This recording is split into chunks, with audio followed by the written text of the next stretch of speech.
All right, here's another reaction video. This time I'm watching a video about Cy Tim Bruggencate. I'm sure I'm mispronouncing his name. If you followed my channel much at all, you know I am horrible at pronouncing people's names when I read them. I just call him Cy. He's an apologist. He does presuppositional apologetics. This is a video on YouTube called Cy Tim Bruggencate. Just walks out of a debate or interview. So it literally is in a debate and he just leaves. So I'm gonna watch this and react to it, and just kind of let you see my thoughts on the matter. All right, here we go. Here's Cy walking out of an interview. You got to know.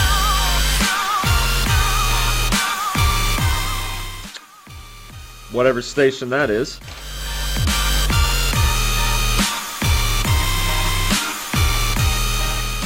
Start the video.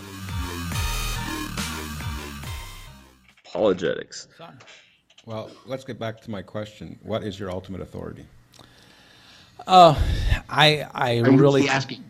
No, I'm asking Dr. Jones. Okay. I can't say that I have an ultimate authority. Well, what is your final arbiter as to what is true in Scripture? I can answer it. Well, I'd like to ask Dr. Jones because he's making a lot of knowledge claims about Scripture. Well, I'd like to know what his ultimate standard is. Just a minute. Well, one of the things that I would avoid, first of all, is the idea of calling it Scripture. That's fine. What is your ultimate authority? I think that has an extreme bias.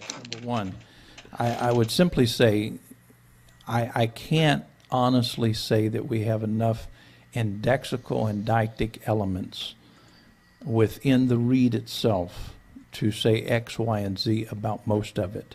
And so when you claim that it is your authority, I would ask you to provide me with the indexicality and deictic elements that are necessary to have a meaningful understanding of it. Please provide that for me. Is it true that that's necessary? It's true that it's necessary if you are to understand X, Y, or Z about any linguistic mindset, because without linguistic and non-linguistic elements, you can go nowhere and you can make no claim. I believe Cy is about to drop the hammer down on this guy, knowing presuppositional apologetics. Let's see if that's what he does. Whether it be knowledge X, Y, or Z. And so you're trying to pontificate an issue of knowledge without having knowledge of how this actually works. That makes absolutely no sense. And so I'm asking for indexicality. I'm asking for deictic elements of the text, and I'm simply all ears here. Please provide me with them. Well, you've made a truth claim. You said that you have no ultimate standard. So when you say that it's true that this is required, I'd like to know what is the standard by which you call anything true. Well, see, I think you're dancing. I think you're playing a shell game, but I think you're for the people that are avoiding. watching it. Well, if you're trying to move these people emotionally, you're doing a wonderful I'm not job. trying to move them emotionally. I'm simply asking you questions that you can't answer. You can't give I don't me. understand your question. This guy can't answer any questions. Can I try to restate the questions in a different, in more layman's English? You could, but you've already said you could be wrong, but everything you claim to know. So I'm asking you these questions, Cy. That guy already said he could be wrong about everything he knows, so Cy's done with that guy. I'm concerned. you're not asking me? Okay, that's fine. I'm sorry.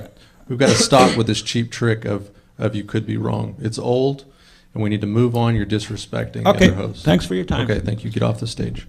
Have a good day.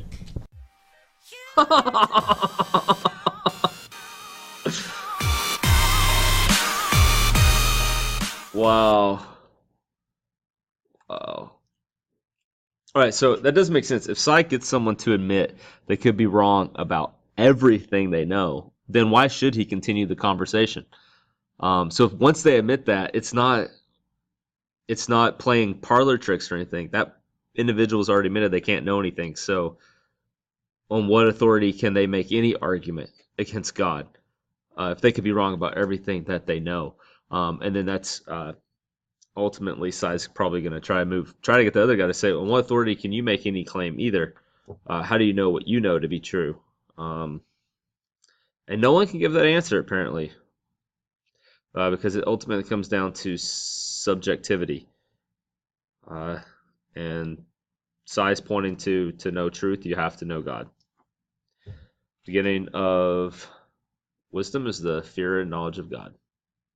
Without that, yeah, I'm not the best presuppositional apologist. It's not usually my route. I argue for the historicity of Jesus Christ. I get presuppositional apologetics. I just can't usually put it into words myself very well. I grasp what's being said and done, just not the best one at it. And it's because I like to give evidence. I think there's tons of evidence that God exists. It's all around. Scripture says we have evidence that God exists through what God has made. That's general knowledge. And then revealed knowledge, Scripture shows us who God is. And it's a historical document that is supported through and through by all standard methods of historiography, of testing history.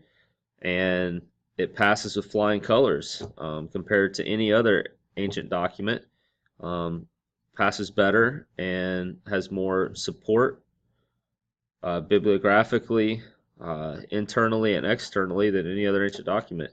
And it's there. It's proof that Jesus said and did the things that are recorded of him in Scripture.